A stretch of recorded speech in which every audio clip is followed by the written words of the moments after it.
सहना भवतु सहनौ भुनक्तु सह वीर्यङ्करवावहै तेजस्विनावधीतमस्तु मा विद्विषावहै। ॐ शान्ति शान्ति शान्तिः। Namaskar to everybody. I'd like to share a few small words about the path of inquiry, about the study of Vedanta. All of us have heard some ideas about the fact that you're the awareful being, you're the universal consciousness, you're not this limited individual. But how much impact does that have on us? That's the question. Now what Vedanta says is we all want to be happy, we all want to feel secure. And we try to get this in many ways, whether secular, religious, spiritual, but we don't find a real lasting sense of security or happiness. It's there for some time, but always tinged with some sorrow, tinged with some insecurity. Vedanta says we have to look for it a little bit differently, not by doing something, not by trying to experience something, but just through understanding. A special type of vichara, a special type of inquiry called viveka, a special discrimination between you, the awareful being, the conscious being, which we say is not limited, and between this body-mind complex. So it's a very subtle discrimination that has to be done. Now, to look at this on your own, just by reading some books or some of your own thoughts, it's very hard to see this. So the traditional way that this is studied is you go to an acharya, somebody who studied with their teacher for an extended period. And they will explain what is taught in the text about this. The ancient rishis have taught about this. So in great detail, you look into it closely. They point it out. Then the words really pierce much deeper when you listen to it. And then you contemplate on it, manana. You contemplate, think about it, you ask about it, ask questions, get some answers, contemplate some more. Slowly over time, this difference between you, the consciousness, you, the body-mind complex, becomes more and more clear.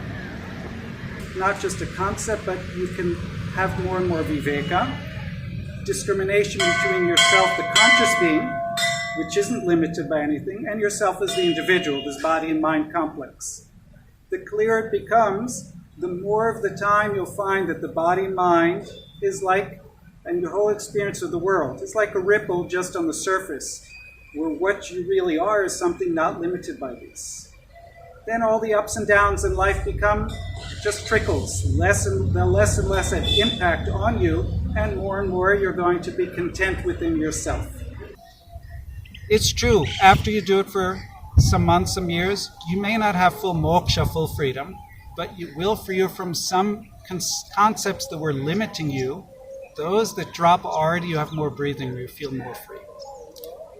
And one who sincerely looks at this very closely, there's no reason why they themselves cannot also see the difference between themselves, this body-mind complex, and you, the witnessing awareness, or the universal consciousness, which is not limited by these small thoughts and experiences.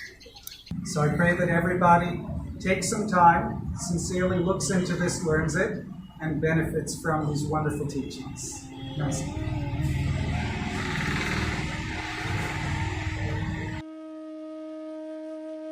Some of our students who have been studying Vedanta for a few years will be sharing their experiences in the upcoming clips. I'm fascinated with these ancient teachings that are so applicable to my life in today's world.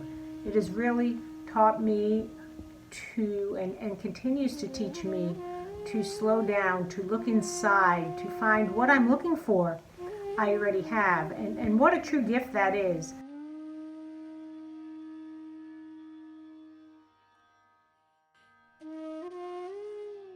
First of all, I just found that overall it helped me just be more calm in life and not worry about missing out on things and not worry about a lot of the stuff that normally people might find themselves lying awake at night and worrying about.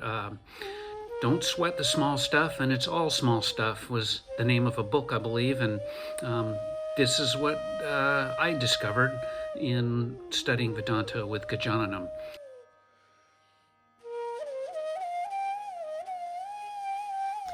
What it has done for me, it has enabled me to understand that in order to handle the ups and downs of life, Vedanta is the way to find a basic foundation which works on an everyday basis and for the larger meaning of life. And for me, it has been profound.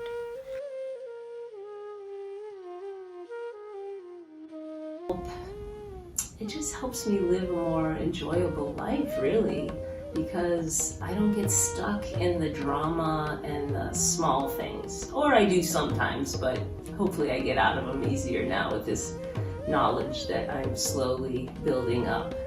So I would highly recommend the study of Advaita Vedanta. And what does it mean by saying pure infinite bliss is our true nature? This is where our inquiry begins, and Vedanta walks us through this inquiry in a very systematic manner, beginning with Shravanam, which means listening to the knowledge of the scriptures from an established teacher. And then what we listen to, we don't immediately believe. There are so many doubts and confusions. And that's why Vedanta says we must do mananam, which is reflection on these teachings, so that what is heard becomes our conviction.